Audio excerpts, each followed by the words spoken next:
hearing requirements. I think the processes of the Building and Standards Commission have become more formalized in recent years. My office and Mr. Fletcher of my office has worked with the Building and Standards Commission on a number of substandard building conditions in recent years. And I think, they don't have the agenda for the last meeting with me, I think that's one of the commissions where there are still some seats to be filled. Is that right, Ms. Vernon? Alternate seats right now.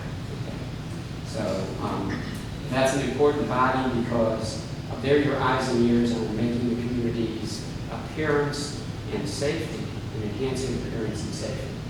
So, and it's important to have all at least five members of that commission, whether they're the full members or an alternate sitting in, available and participating in each meeting. You have a Kirby Senior Center Corporation.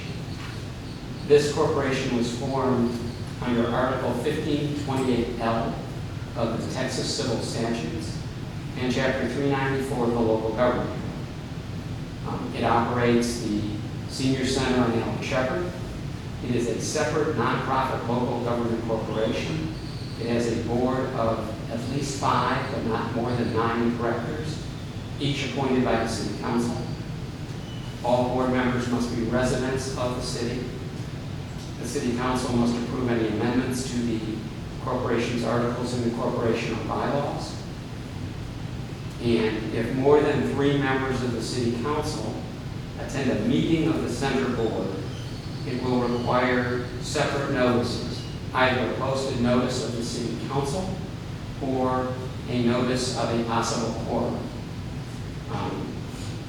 It's my understanding from Ms. Vernon that 3 members of the City Council are currently on the Senior Center Board, and so caution must be exercised so that not more than 4 members of this governing body are present at a Senior Center Board meeting, unless there's a notice of a meeting posted or notice of possible quorum. And if there's a choice, you post the notice of a meeting. And that has all these extra complications that I think should be avoided. Mr. Martin? If that were to happen, how much time do we need to post it before the meeting? That 72 hours. I just want to make sure it's safe. Okay. Because there's so much interest in what's going on, I would suggest that the council consider whether it's appropriate to have 3 members of the council on the center board. Whether it would be better to just have 2 members of the council on the board. I think that historically, members of the governing body began to be appointed to this board when there was a lack of participation. There were not other folks in the community, non-members of the governing body, interested in pursuing. Mr. Salazar? Yes, sir. What if, I don't always go to those meetings, but I have one. So say I go and there's already 3 members there. One of us has to decide to leave before that meeting starts, right? That is correct. I've actually had that when I was chairman of the zoning commission in another city, where we had, in that city the quorum was 3, and we had 3 members of the governing body come in for a zoning commission meeting. Someone discreetly asked one of them to please leave. It's an awkward conversation to have, Right. but for us it shouldn't be, because we don't want to be in violation of the law. right. And if you have 2 or 3 members of the governing body on that commission, if there's something that needs to be brought to the city council's attention, they can get with the mayor or the city manager, and that can probably be put on an agenda for discussion at a city council meeting. Because of the pandemic, anybody can watch that on Zoom without being a participant in that meeting or in that room meeting. All of us can watch that, and there won't be a quorum. Well, it depends on how they post their meetings, but probably not. Yeah, no, I'm talking about by Zoom, by, I know, but if they post the meeting as an in-person meeting only, without the Zoom link, people being invited to participate via Zoom, then it'd probably be okay. The real key is that a notice of possible quorum tells the public y'all might be there. A notice of meeting means that you're going to talk. And it's the concern that I'm bringing to you is that you've appointed this board to be the oversight, the policy and management organization for the senior center. Let them do their work. And if there's a problem with their work, bring it to the attention of the mayor and the city manager so the governing body can look into it and consider possible action. Every member of that board, just like every member of your zoning commission, every member of your building and standards commission, serve at the pleasure of the city council. So you can, as a council, take action to deal with a board where things aren't getting done in a way that meets the approval of the governing body. But I just don't want to get a phone call on a Tuesday morning from Ms. Vernon who tells me, well, we had 5 councilmen at the Kirby Senior Center Board and they all spoke up. 3 of them are on the board, which was fine, but what about the other 2? I don't want to have to answer that question. So, again, word to the wise. Finally, the Kirby Crime Control and Prevention District.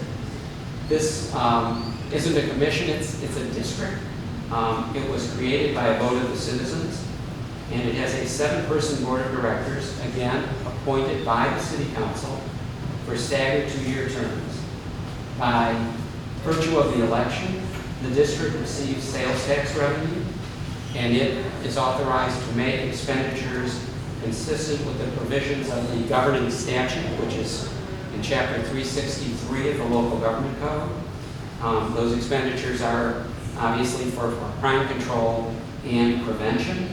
The city council must hold a public hearing on the district's annual budget.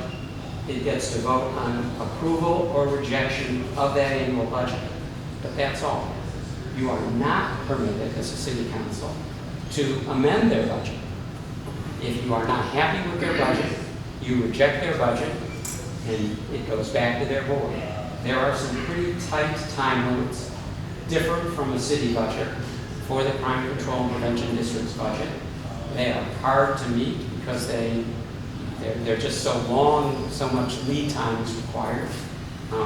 Hopefully, you've never had a crime control district annual budget that was unsatisfactory. But your role as a city council is appointing the board of directors and voting to approve or not approve the annual budget. And you also get to vote on approval or rejection of any amendment that their board proposes to their budget. Other than that, they're autonomous. They spend that money. The city I represent right now with the Crime Control District just had its district spend a considerable amount of money to buy body-worn cameras for its police officers.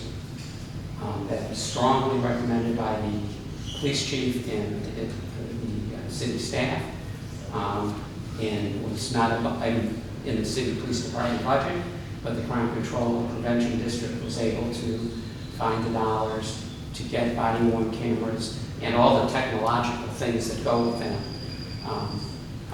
in line to be purchased within the next 60 to 90 days. Some other cities use the Crime Control and Prevention District to buy and replace police vehicles.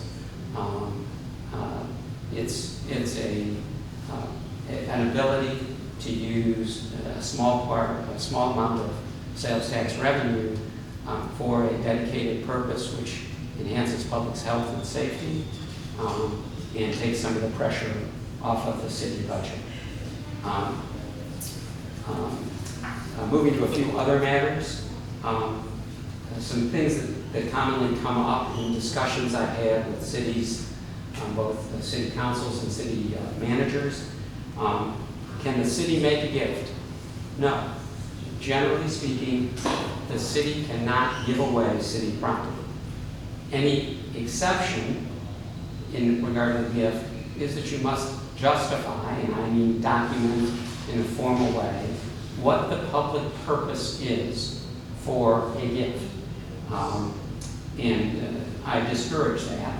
I had a city once wanted to give its street signs away when they were being replaced. And I said, you can sell them. You can even sell them at a discount. But you cannot give away public property. Employee bonuses.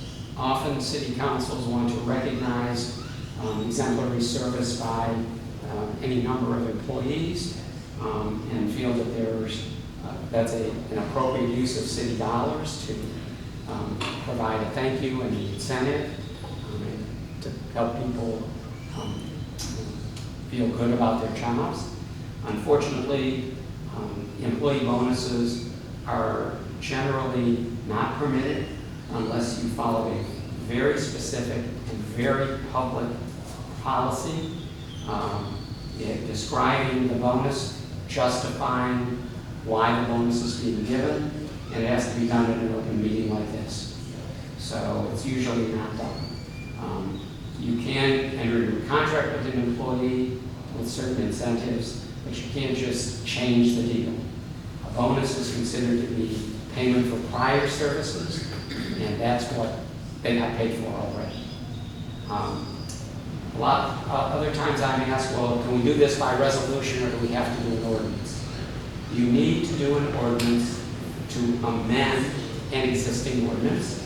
You need to do an ordinance about a zoning change because a zoning change is an amendment to the zoning ordinance. If you've got an ordinance now that covers nuisances and you want to add something to that, you do that by an ordinance. But you don't have to do an ordinance to enter into a contract. Many cities do interlocal agreements, for example, on public safety or on other things, and those can be done by resolution.